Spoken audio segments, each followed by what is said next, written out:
In my group today, I found myself saying how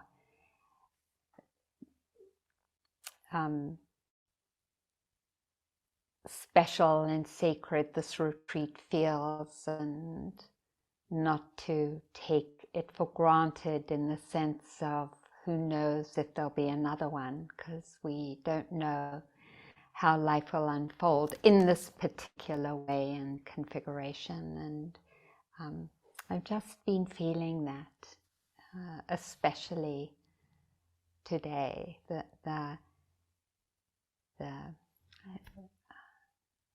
specialness of being with you, even online, and of connecting with you, and of practicing with you, and of going through the different struggles of being alive with you, and of the incredible gift of having the container. And I know we call it the Dharma container, as though somehow there is this thing that's outside of us and separate from us. But the Dharma is just a word for what's living inside of us. And what we bring energetically, even though it's just a square on the screen, it's still felt, at least for me and maybe for you too, this aliveness and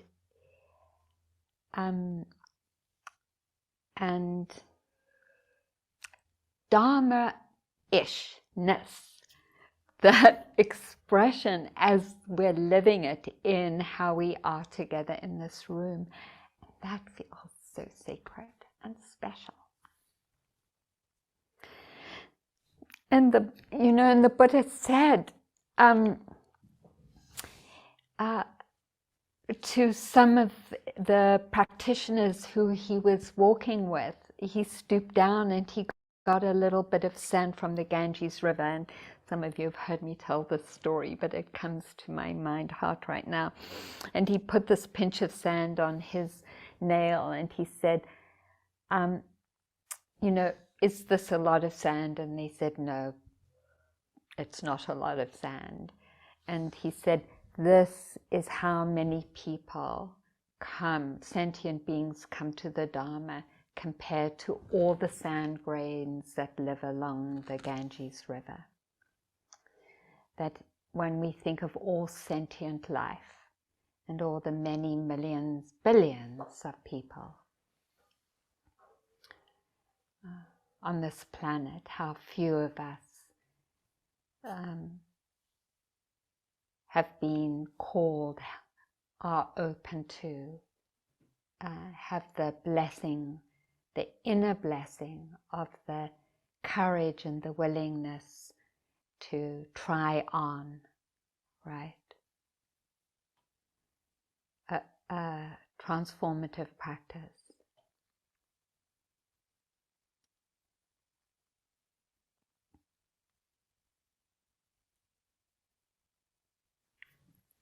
Thank you.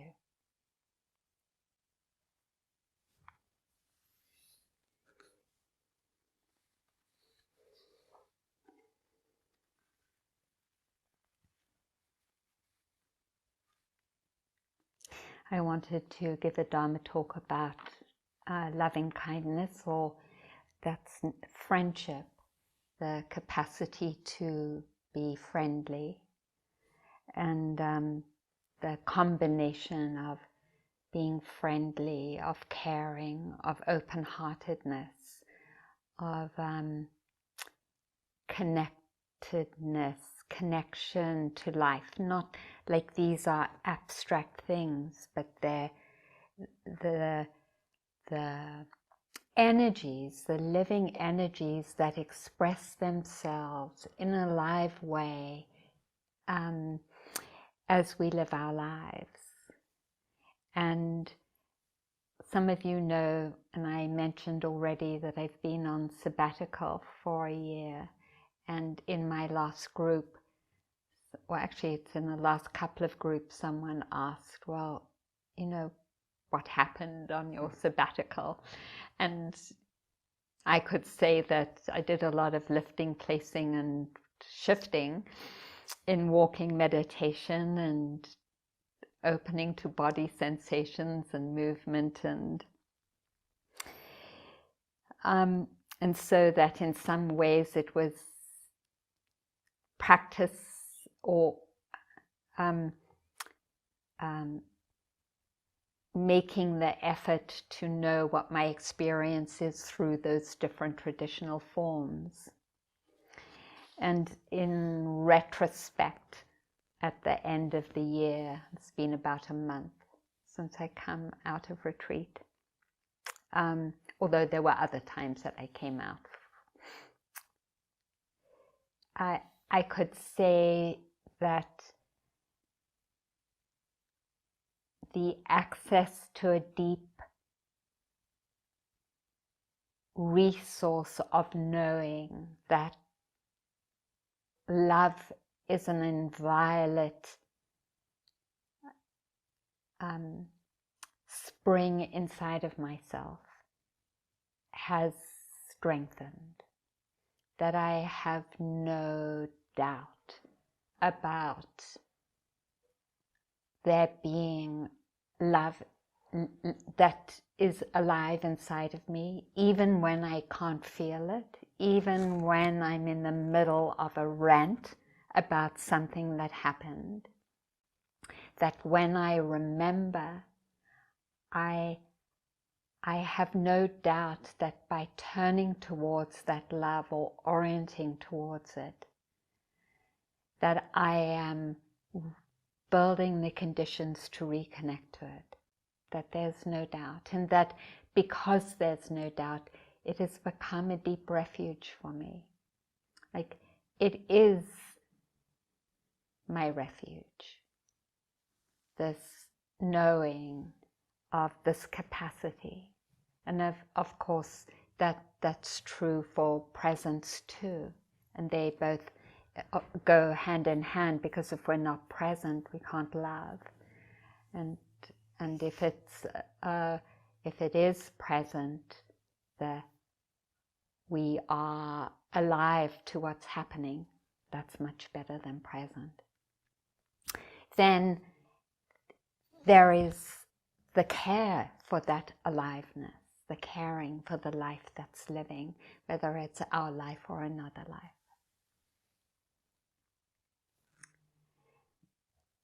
And some of you who have been on these retreats before know that I give a talk about love every retreat. So this has been my path for years, and it's deepened.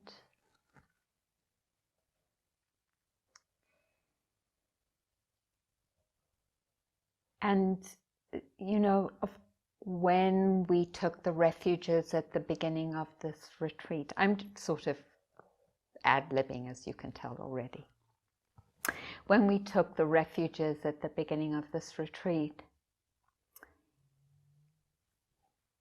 we were naming, even if, as we were naming culturally, as a revolutionary movement, that we have the capacity to transform our relationship to our life. That's what taking the refuges mean. And that knowing that there is this capacity inside of us means, or particularly knowing that there are these beautiful qualities living inside of us as, not just even as potentials, but as living plants, energies already, that call us back to them to support, strengthen, and awaken. And if we didn't in some way know that was true, then there would be no path, there would be no Dharma. Because what? Then we'd have to buy it from someone? We'd have to get it from someone else?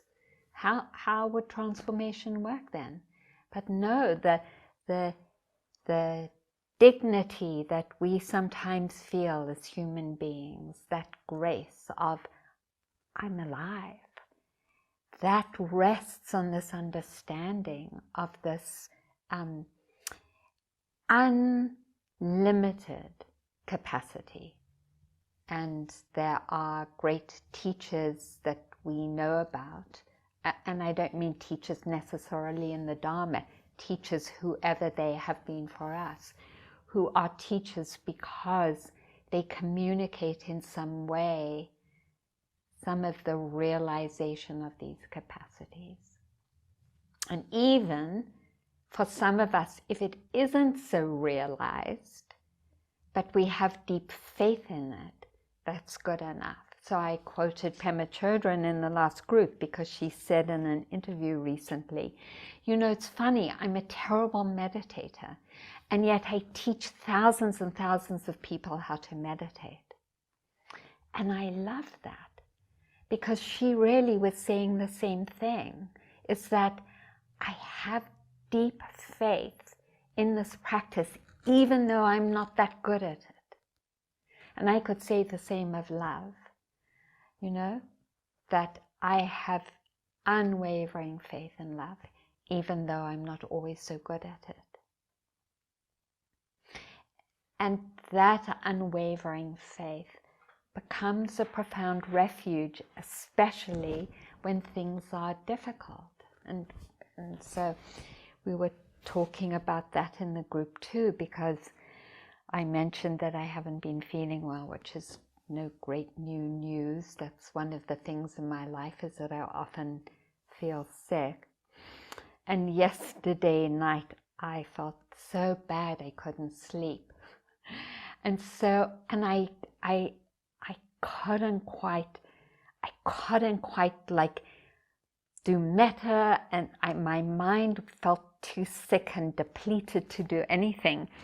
And so I got up and I grabbed my drum, and I was so like out of it, I dropped it on my foot, and it was dark, and it was like that, you know.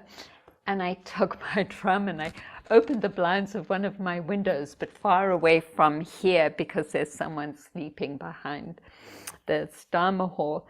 And I started to drum at 3 a.m. Like just that feeling and that rhythm. And I'm only saying this because it's easy to romanticize talking about love and faith in love, like, oh, Arinna must be feeling love all this time, or Pema Chodron is, or whoever. No, it's that willingness of trusting my knowing that somewhere there's a spring, and if I make the effort, I am building a bridge to it.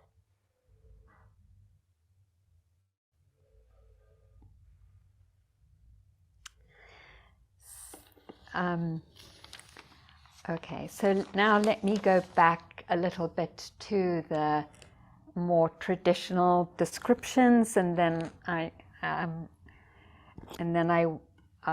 want to riff again.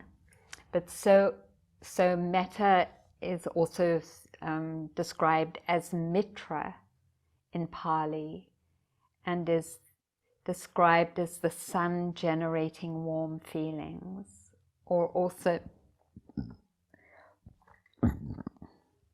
like a gentle rain that falls on the earth without selection, or a friend who is a protector and refuge. It's a protector and refuge. And it is a mind that is permeated with caring and consideration. And it doesn't have a limit to it. Essentially, it doesn't have a limit.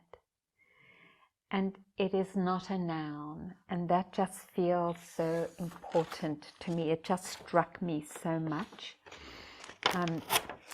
It's not a noun, it's a verb, because often we think of our practice as a noun, as a thing, and we think of metta or presence as a thing, but they're a living process. And so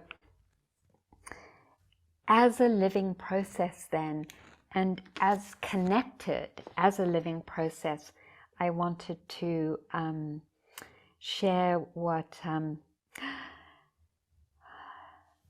this Okanagan woman said in this book, telling it, and I must have lent the book out because I don't have her name, and I spent probably like 45 minutes looking for the book and couldn't find it. So, but here's what she said.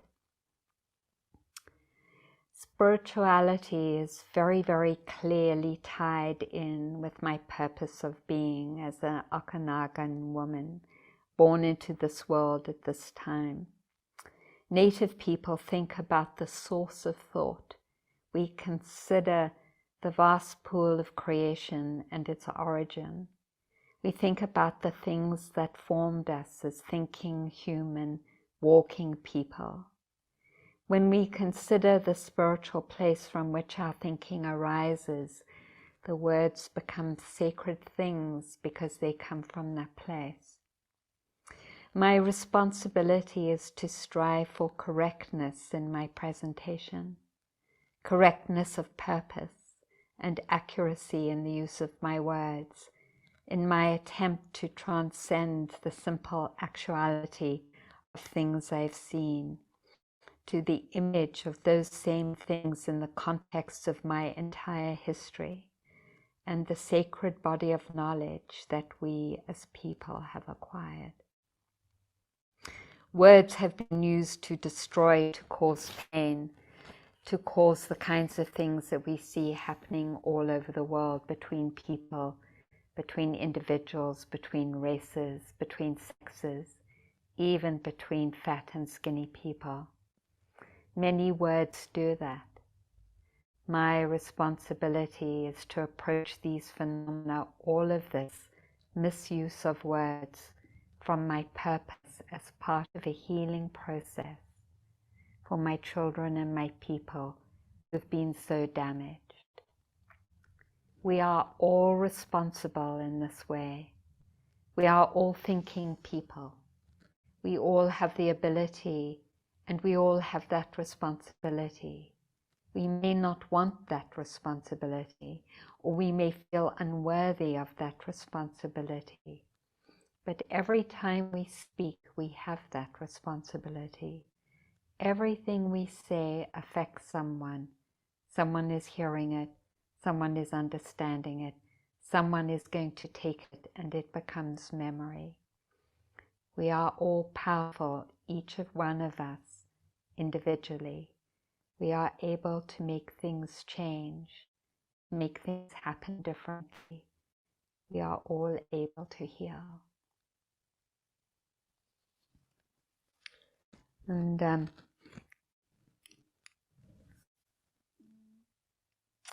that's what it means to me for caring, this friendship, not to be a noun or a thing somehow to get, but a process. And as a process, then it becomes an expression of our deepest vision, of how we name our place and home in the earth, right?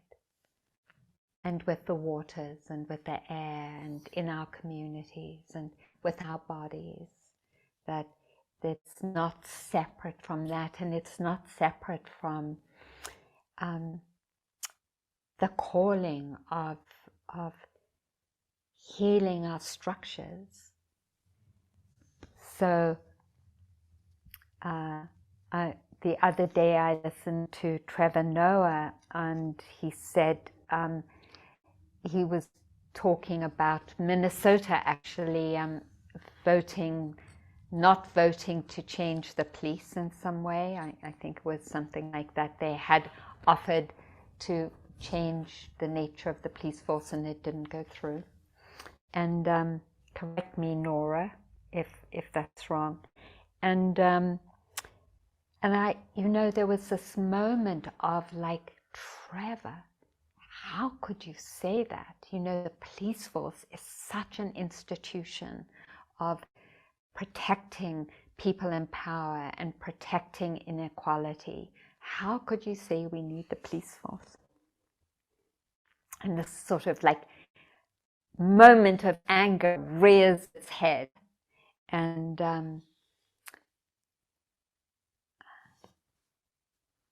then in this moment just dropped, because I am rooted in my understanding of love and the invitation that love calls us to in transforming structures that aren't loving. And I have absolutely no doubt that the police force and the structure of the justice system need the transformation of moving from supporting inequity to supporting community. And that faith is the faith that our great leaders contribute, not exhibit, not illustrate, but model for us. And that, for me, when we talk about love, it isn't just an individual expression of sitting on the cushion and offering phrases to myself, full stop. That's great, but just full stop. It's contextualizing it in this wider vision of, however we name that wider vision, we might and do probably name it differently, of placing it as an expression of life in the whole, so that the spring of love for myself, the spring of love,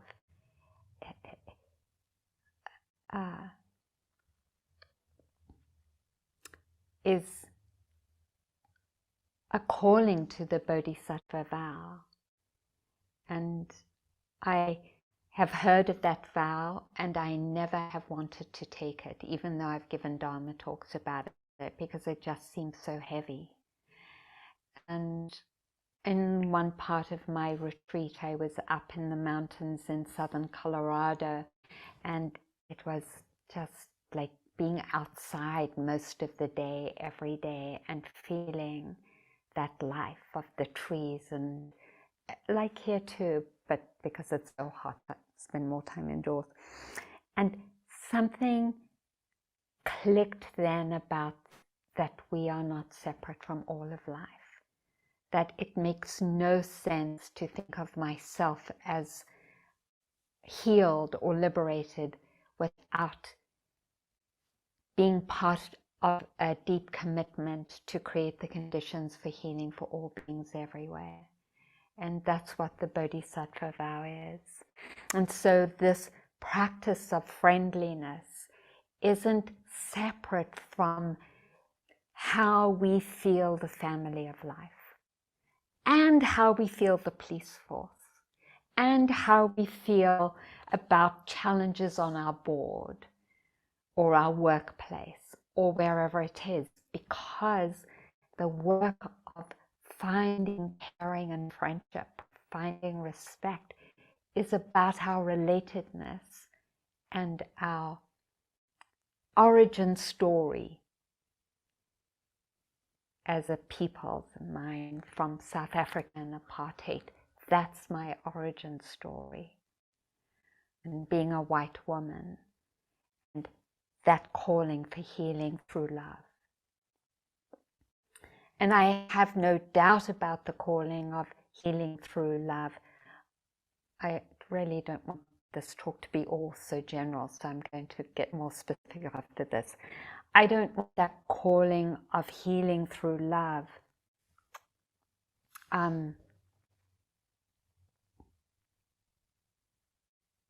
not to address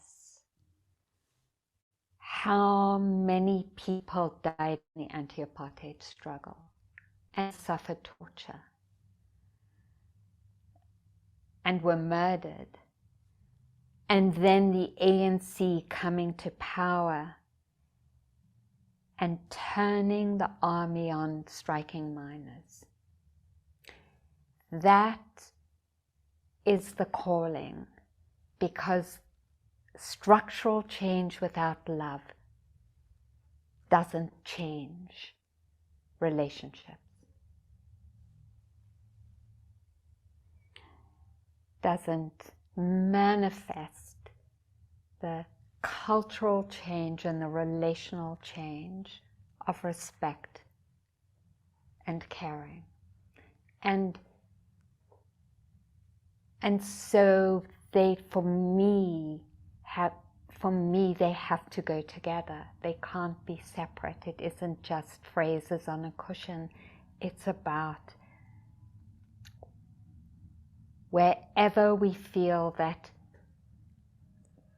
trigger inside of us, that's the place of revolutionary work. You know, whether it's hearing Trevor Noah talk about the police, so I have to write him a letter, or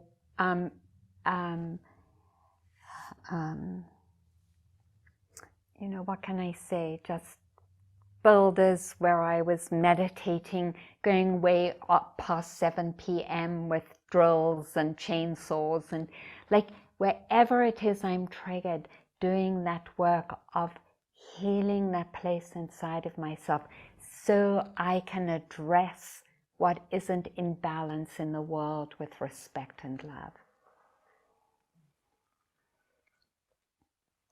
And that's what the practice of loving kindness is. So, so then,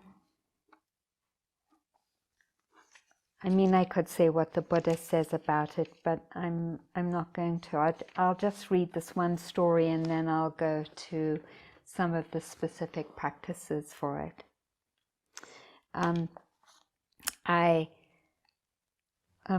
For many years belonged to an organization called the Marin Interfaith Task Force, and we would go to Central and South America as groups to be allies. I went to Argentina and Uruguay with a group of people to support them taking generals to court, because some of the people who had been taking generals to court during the junta were being murdered. And so having a whole group of Americans, white Americans, companioning them made it more difficult to murder them. So that work has continued. And so I wanted to, this is what a group that just went to Honduras wrote about. We visited the Guapinol prisoners in central, I'm really messing up the pronunciation, Penal Olanquito in the province of Yoro. They've been in detention for 2 years without trial. 7 of the men came out into a courtyard wearing white t-shirts with 4 in shorts. They were watched over by 2 guards with long guns, while another repeatedly photographed our delegation.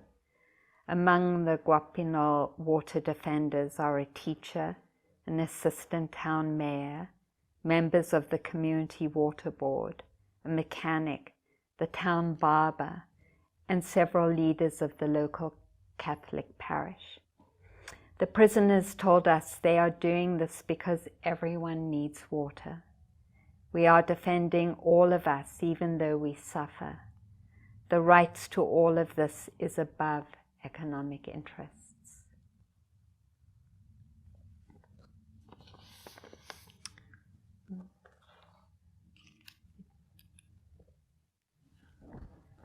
I feel so moved by that expression of love, of caring and of friendship, both for the water, for the land, and for the communities, us included. So then, first of all, then to acknowledge and name the reality that there are many, many times when love and metta or friendliness or caring is very, very far away from us. And so I want to name that also as one of our realities. And for those of us who've experienced trauma, and sometimes extreme trauma, those energies have been a constant companion. And so in talking about metta and our possibility isn't to demonize the places and states that don't have it, but rather to acknowledge that the impact of oppression and patriarchy and racism and homophobia, ableism and classism, and how they have lived in our families and schools and communities and been passed on to us, means that we also get to acknowledge the reality of this woundedness. And for me, it's so important to say this, that my own hatred and my own anger, whether that hatred and anger was turned against myself in shame or blame or towards others, is never deserving of more shame and blame and judgment, but is the consequence of what has been experienced, and is a defense that has been available to us because it's part of the culture and we've taken that in and we have the capacity for it. So that all the times that I've hated, it has been out of a great will to survive. And when I hate, I understand why the hatred is coming up. I can say the difference between the hatred I have now and the hatred that I used to have is that I thought in my youth hatred was the path. And I thought anger was the path. And I thought giving it up meant that I was endangering my survival. And I think it takes some great insight, at least it did for me, to understand that that isn't the path. And it was when I really tried to hurt myself. And in the moment of doing that, I realized I actually didn't want to hurt myself. And out of that turning came something. I didn't know what it was. Didn't know about the Dharma, but I knew I had to find some other way. And that's why, and I know this might be a little more extreme than for some of you, but that's why the Dharma feels such a profound blessing to me, because it gave me a path to heal those energies, and not out of shame and blame, but out of presence and love. And that at the beginning, at the very beginning practice, and some of you have heard this from me, I couldn't love myself, but I loved trees, and I could love trees. And so my first practice of calling in love was not by saying to trees, may you be happy or may you be safe and protected. It was to sing to them. That was my first available practice. And I would walk for hours in the forest singing to trees. And over time that built up so that there was enough space to interject a sentence towards myself. And when I said it, I would feel nauseous. And then I go back to the trees. And over time, the practice of being present and building the strength of presence and of the singing built the capacity a little bit towards that spring. And that was like in the 1980s. So you're hearing the whole trajectory of healing from that place to this place right now. And it rests on, and I didn't get this from my teachers, and I didn't get this from Ruth.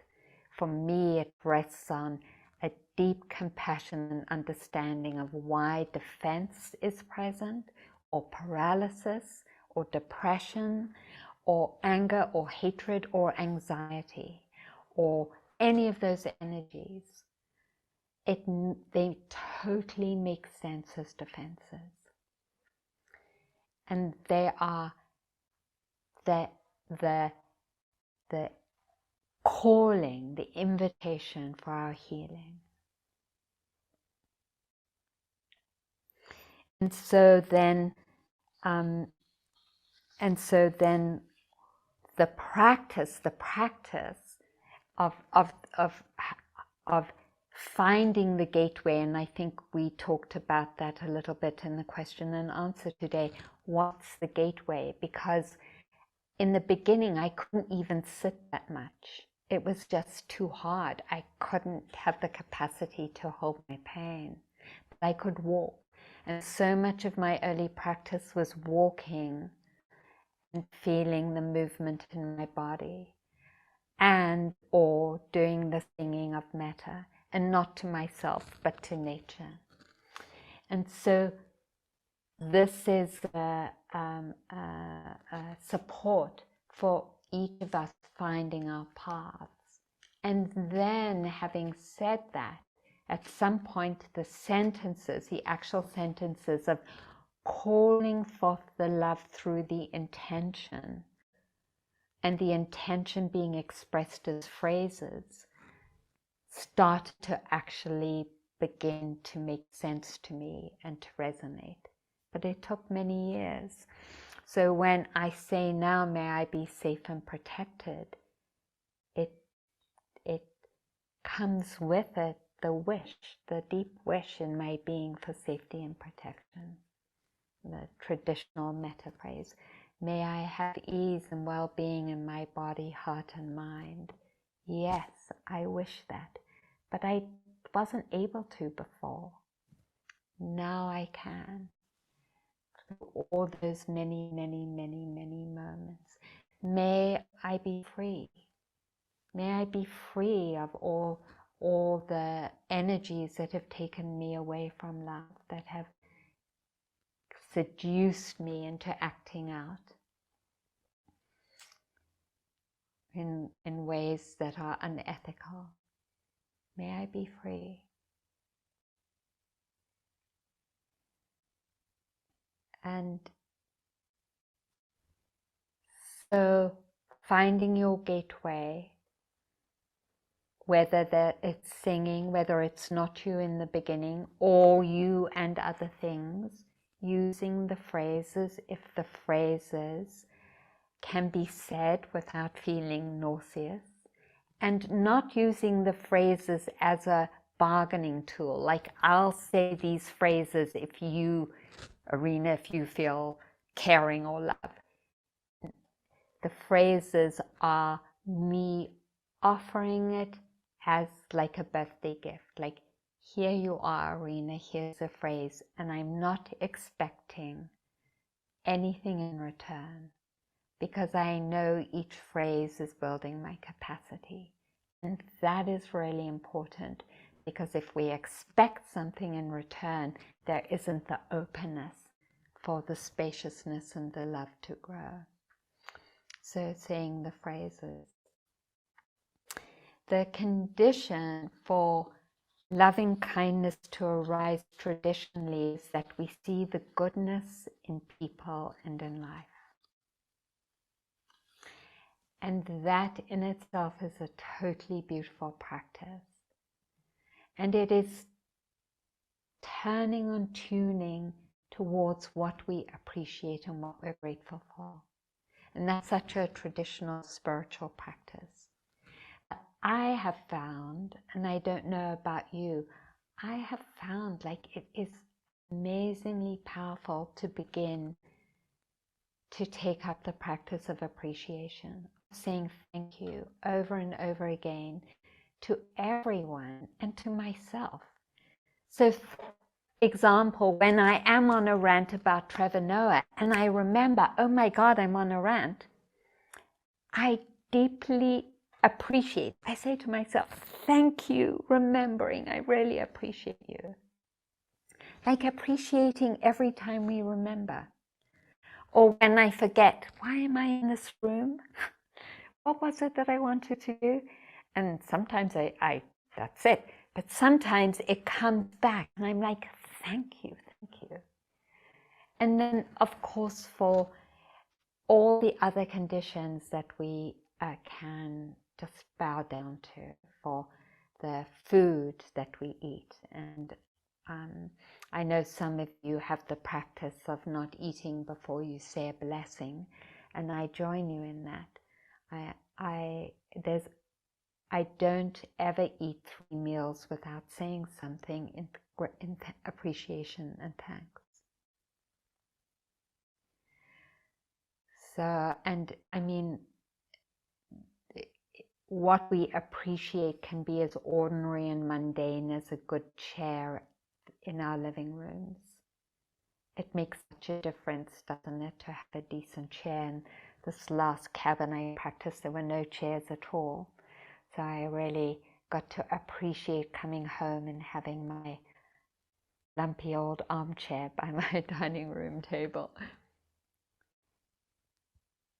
But there's so much to appreciate. And taking that up as a practice, the practice of gratitude, of giving thanks.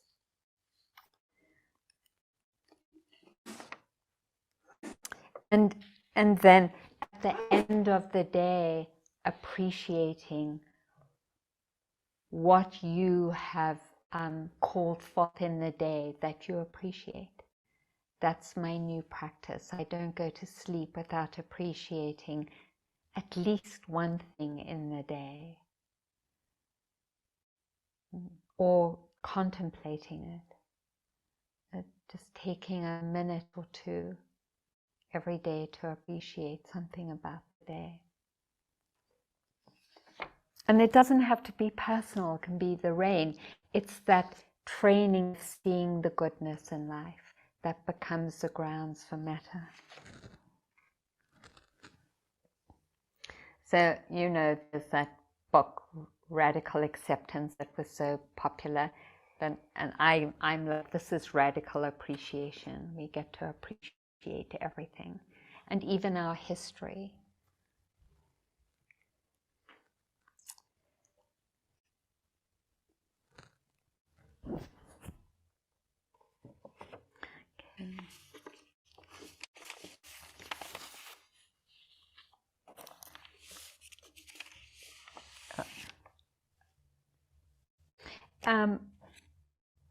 Then I wanted to talk about, in the practice of metta, the practice of beginning again.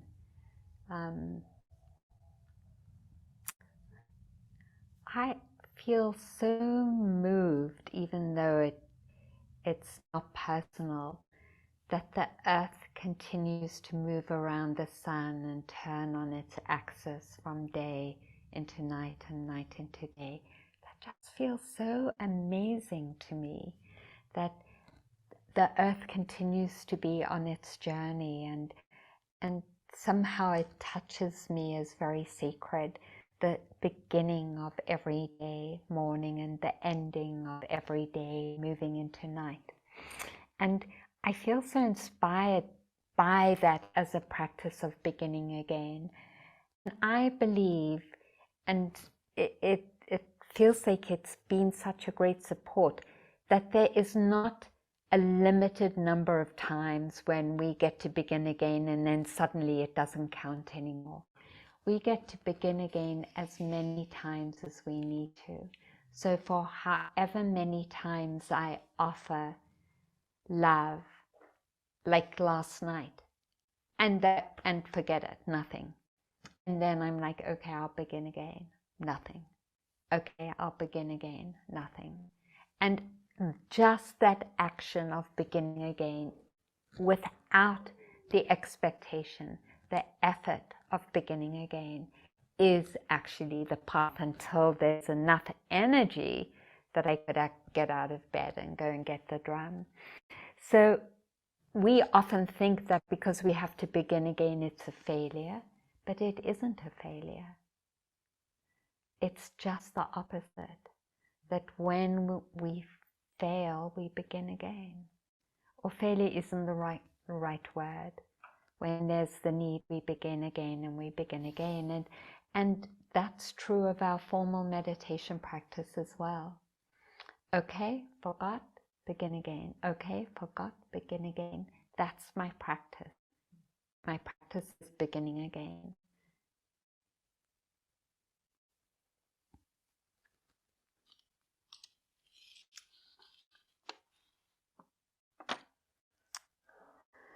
Okay, that maybe is enough. So I wanted to read a couple of things. This is what Bishop Tutu said about Nelson Mandela, and I know a little bit personally about how many times Nelson Mandela had to begin again. I know when Nelson Mandela went to jail, he was young, and you could almost say bloodthirsty. He was head of the armed wing of the African National Congress, his party. He spent 27 years in jail, and many would say 27 years, oh, what a waste. And I think people are surprised when I say no, the 27 years were necessary. They were necessary to remove the dross. The suffering in prison helped him to become more magnanimous,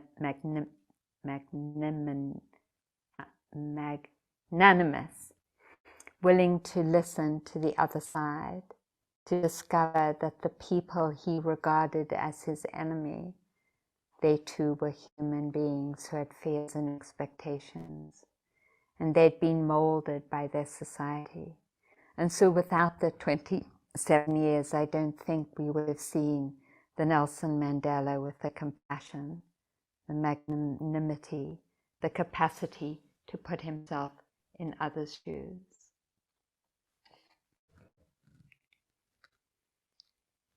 Just 27 years of beginning again. He writes about that in his autobiography again and again and again, when there clearly wasn't any, like, I'll begin again for this.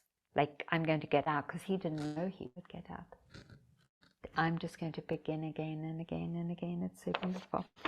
So, so then, talking about the 70s, I don't know if any of you got into Earth, Wind and Fire. The song Shining Star used to be one of my favorites. So this is what Earth, Wind and Fire said in that album. What you see on nights so clear in the sky, so very dear, yes, you are a shining star, no matter who you are, shining bright to see what you could truly be. I love that. And then I'm going to end with a poem by my favorite poet. Whose name I've forgotten. So, but it'll come to me at some point in this retreat. Jai Harjo. Stand tall, no matter your height, how dark your skin, your spirit is all colors within. You are made of the finest woven light, from the iridescent love that formed your mothers, fathers, your grandparents, all the way back on the spiral road. There is no end to this love.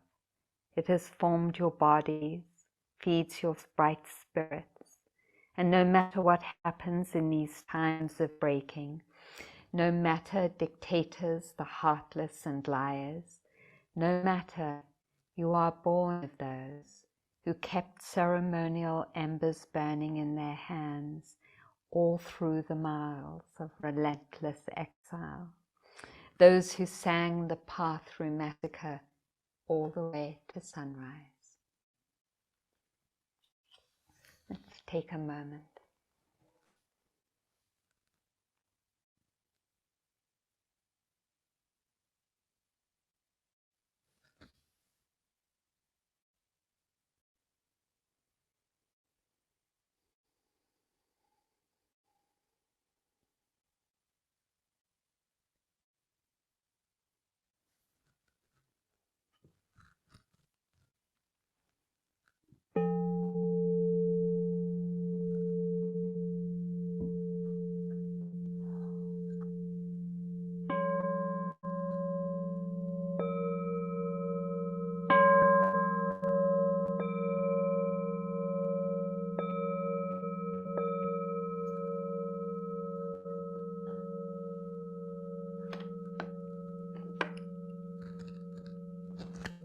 Thank you. Thanks for your presence. Thank you for your listening. Thanks for companioning down that path.